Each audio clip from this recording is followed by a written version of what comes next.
স্ত্রীকে যদি বেতন দিতে হতো তাহলে কত বেতন আপনার দিতে হতো হিসাব করেছেন কখনো? ধরেন সে যে আপনার ঘরের রান্না বান্নাগুলো করে এটার জন্য আপনি বেতন দিতে হতো 5,000।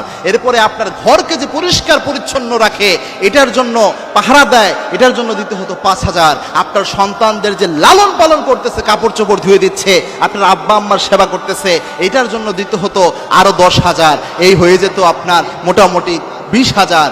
এরপরে আপনার যে চাহিদাগুলো পূরণ করে এটার জন্য আরো 15,000। এই 35,000 টাকা প্রতি মাসে আপনার স্ত্রীকে আপনার বেতন দিতে হতো, মিনিমাম 35,000 টাকা।